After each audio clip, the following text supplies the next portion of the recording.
Hey, what's up, y'all? It's your boy Eddie Murphy Jr. here in Maple Syrup, Edmonton, Canada, tapping in with y'all. Born and raised in Newfoundland, Canada. Hey guys, how you been? It's been a while. Sorry guys, just before Christmas, the bottom almost fell out of her. So I had to lay off all my staff at my restaurant, and me and my wife have been now working 7 days a week, as the economy is so bad here in Canada right now that the only way we can survive and actually turn a profit, make rent, and keep going is by working 7 days a week.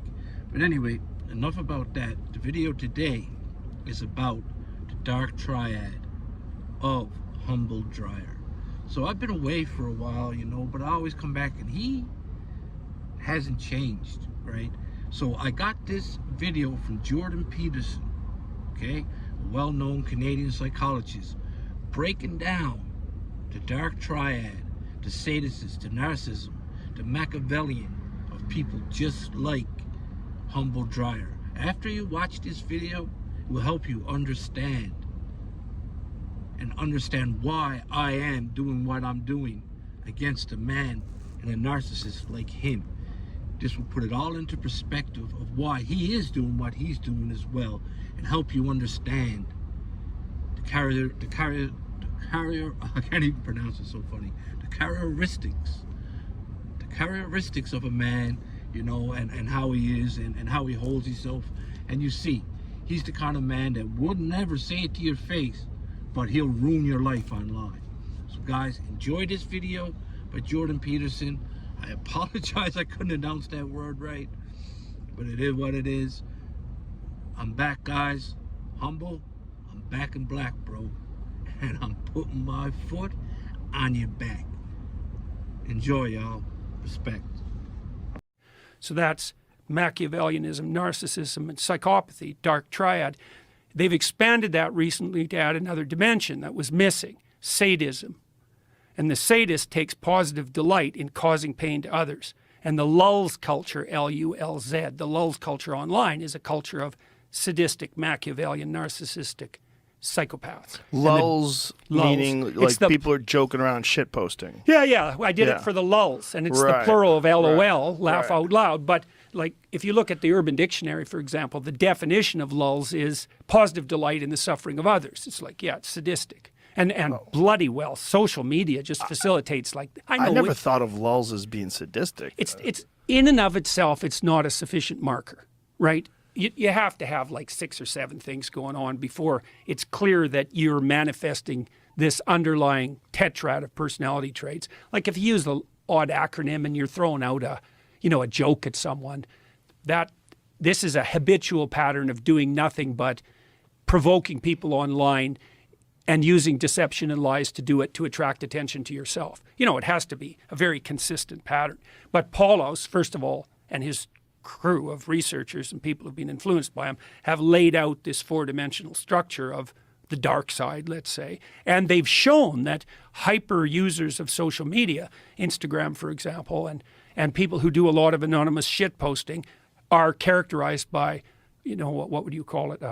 Domination by those 4 traits. And part of the reason for that, this is very, very dangerous to our whole society, I think, is that you got to ask yourself what keeps the psychopaths under control in the normal population. And the answer seems to be, especially on the male side, is that narcissistic aggressive men get put in their place by non-narcissistic aggressive men. And that usually has to do with something like the threat of physical intervention. You know how it is if you get a bunch of guys together. I can make a joke about you, and I could even make a joke that was that sort of put you down. But the joke would have to be funny. You'd have to have the opportunity to reciprocate, and you'd have to believe that I was doing it in good spirit. Because if I just used the opportunity to, stick the knife in, we're not going to get along with each other very long. And we know that, and men know that when they talk to each other. And so part of what keeps dialogue among men civilized is the possibility that it won't be civilized if it goes too sideways. And everybody knows that. But there is none of that online, because anybody can post anything about anyone, no matter how denigrating and derisive, especially if they do it anonymously, and there's zero consequence. In fact, quite the opposite. If they're good at it, they get a lot of attention, and the social media companies will monetize it. And so not only is it not inhibited, it's actually facilitated. And this isn't a trivial problem, because if the psychopaths multiply enough, they take the whole society out. So I think virtualization enables psychopathy. And it's worse than just the trolling bit. That's bad enough, because it pollutes political dialogue and it makes everyone think that everything is more unstable than it really is. But online criminality is actually a terrible plague. You know, I don't think there's an old person in North America who isn't being targeted by some gang of psychopaths who's, you know, documented all of their interests and their locale, and who knows how much money's in their bank account, and who's doing everything they possibly can at every second to leverage access to it. That's just happening continually.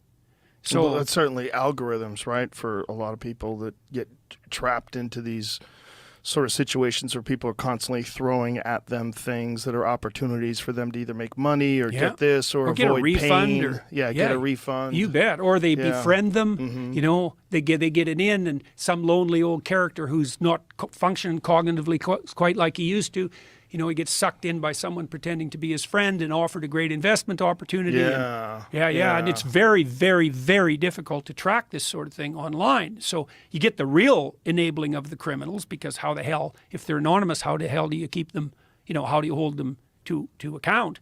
And then a secondary derivation of that is something like trolling. And that's really not so good either, because if the psychopathic, narcissistic, Machiavellian sadists are dominating the political discourse, then ordinary people look at that and think, oh my God, everything's going to hell. Everyone's really extreme, and really it's a non-random sample. And so, you know, I can really see this in my own life, you know, because if you just looked at me virtually, you'd think like I was the world's most embattled person in some way, you know, maybe not the world's most, but I'm up in the top 10 maybe. But in my real life, then that, like, I don't have any problems. You know, I go around from town to town or from city to city, and every interaction I have with people on the street is positive. They either don't know me, which is fine, or they do, and then we have a positive interaction. And I've only had like 3 negative interactions with people in real life in the last 6 years. And, like, they stand out because they're not fun, but they're extremely rare. But online, it's like, well, 50% of the people oppose Jordan Peterson. It's like, no, they don't. It's not even 1%. So we're building a virtual world that doesn't sample the real world very well, and that's not much different from building a delusion. So not good. Very, very unsettling. So, that's Twitter. Yeah. Well, it's certainly Twitter before Elon Musk came along. Yeah, well, Twitter's better, but it's still quite the snake pit. Yeah. You know, one of the things I think might be done about that. See, I don't think that